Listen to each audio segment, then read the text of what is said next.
yàlla bu ci dara am ak yooyu noonu mais en tout cas ñi nga xam ne ñooy def ñaawte fii ca Mali lu ci bëree bëri ñi ngi gën di avancer ak yooyu noonu ba pare dañuy gis même le corridor Dakar Bamako ñu indi woon ci ay perturbations carburant ñàkk fa tey lan la les pays africains mën a pas même Sénégal kese parce que ñoom génn nañu CEDEAO ba dem créer ji seen kuréel ak bopp mais lan lañ mën a def pour jàppale leen parce que souvent lu leen dal day dalaale yeneen réew yi. waaw non état du Sénégal moom war na mën a xool lan la am comme possibilité pour aider leen parce que Mali ak Sénégal moom benn réew la li ko tas politique la mais boo xoolee même histoire la même peuple bi la malheureusement nag Mali premier handicap am mooy territoire bi parce que Sénégal moins de 197 000 kilomètres carrés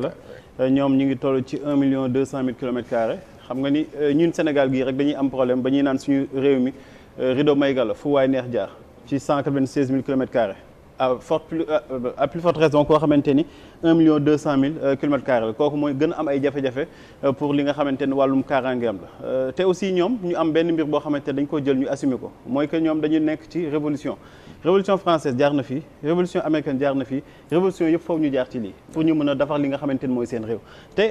gis nga lii dafa am ci pénurie ci courant bu manqué ci yeneen ak yeneen ak yeneen nga gis peuple bi résilient déggoo ci manifestation li ñu ci war a comprendre mooy que askan bi comprendre nañ ñoom fan nañ jëm te aussi bu askan bi comprendre fan nañ jëm mooy peut-être ñoom seen i njiit image bi ñu leen jaay non seulement image la boo xamante ni dañ leen ko jaay mais dañ ko wane ñu koy gis ci li nga xamante ni mooy seen pratique de tous les jours parce que souvent bu ñuy organiser ay pénuries di financer ay jihadistes li ñuy xaar ci askan bi mooy askan bi soulever wu pour ñu indiwaat fa benn entre guillemets pouvoir politique boo xamante ni dafay ñëwaat pour wéyal li nga xamante ni moo fa nekkoon maanaam dañuy jël seen alal ak seen bien di ko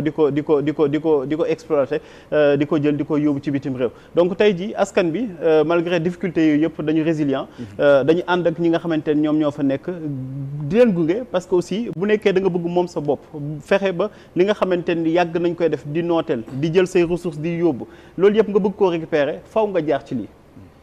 jaar ci lii moom mënut a ñàkk impératif la maintenant askan bi comprendre nañ ko noonu ñi ngi jéem lu nekk pour askan bi soulever wu mais ba tey jii askan bi dañu ànd ak ñoom wane benn résilience boo xamante ni bu am solo la te loolu moo ci am solo mooy que tey jii am na ay présidents yu ñu fal bërki démb kenn ki nee na 94% kenn ki plus de 50% amuñu légitimité populaire te pourtant dañ naan ñii de junte militaire la dañu jël coup d'état malgré ñu jël coup d'état déggoo fa manifestation boo xamante ni dañuy weddi ñoom seen légitimité. Cameroun ñi ngay manifester. Cameroun ñi ngi manifester te pourtant nee nañu ci urne yi nañuy jaar ba fal ki nga xamante ni moom moo fa nekk démocratiquement. Côte d'Ivoire aussi même chose nañu wax donc parfois aussi il faut que ñu xoolaat ñun suñu démocratie ñuy wax ni est-ce que exactement démocratie la parce que bu nekkee démocratie boo xamante ni nit ki dafay nekk am ay mandat éternel loolu gëw mën muy démocratie askan bi daal en tout cas lañ koy wax le principe de l'autodétermination askan bu nekk mooy tànn li nga xamante ni moom moo koy jiite tey jii ñoom tànn nañu ñii te gëm nañu ni yoon bi nañu mën a jaar damay ñaan rek suñu autorité sénégalaise ñu xool nan nañ leen mën a jàppale faciliter leen peut-être yenn transactions yi au niveau du port de Dakar wala sax port sec bi nga xamante ni voilà am nañ ko fële ca Tamba. voilà Pape Moussa ci côté boobu Sénégal diplomatiquement lan la ci mën a def est-ce que mën nañ participer jàppale leen ak les autres pays par rapport ak ñoom liñ defoon ginnaaw bi ñu leen defalee embargo après gis nañu considération yi ak ni ñu koy jàppee ci yenn réew yi nga xam ne xalaatuñu woon ne dinañ jël bokk ci sanctions yi ñu bokk ceeg yooyu. mais évidemment Sénégal li mu ci mën a jouer bëri na te dinaa si ñëw vu la particularité des relations Sénégal Mali foog naa ne ñaari dëkk yoo xamante ne ñoo bokk même document d'indépendance Sénégal ak Mali kese la bokk devise bokk lu bari mais avant d'en arriver là il faut que ñu comprendre aussi benn enjeu géostratégique bi nga xamante ne moom la nekk Ablaye mu ngi souligner léegi les difficultés diplomatiques yi mu am ak Algérie mais dañuy fàtte ne le nord du Mali li ko kawatel lépp daanaka jugewul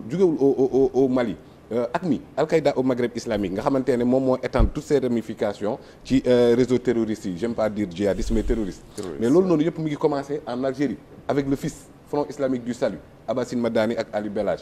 FIS moom moo joxe GIA le groupe islamique armé avant d'en arriver sur les GSPC groupe salafiste pour la prédilection et le combat ñoom Hassan Khattab ak ñoom ñoo dem accepter la main tendue de Ben Laden c'est-à-dire Al-Qaïda ak ñoom Abdelmalek Drouk Dal pour dugg dans la famille Al-Qaïda mu tudd Al-Qaïda au Maghreb islamique fekk moment boobu noonu les réseaux rebelles donc politiques ñu ngi woon au Mali depuis 1964 mouvement national pour la libération de l'Azawad. Azawad dans la langue tamashek mooy la terre des réfugiés daanaka il y avait presque rien du tout. À cela s'ajoute benn conflit bu amoon au Libye Kadhafi armé leen lourdement les Touaregs. ñu ñëw les forces armées maliennes ne pouvaient pas faire grand chose donc li nekkoon foofu noonu en fait ce n'était pas des Maliens de souche parce que maa ngi di nga dégg ñoom Abou Zaïd ñoom Mokhtar Bel Mokhtar mais ñooñu ñëpp ce sont des Algériens. alors ñooñu ñoom ñoo jël en otage le nord du Mali mais jël ko ci contexte boo xamante ne l'armée malienne ne pouvait pas faire quelque chose donc li ma jàpp te d'accord naa ci au début mais par la suite je me suis rendu compte que c'était une erreur mooy l'intervention de Wagner au début c'était l'opération Serval devenue Barkhane mais après Wagner en fait milice privée la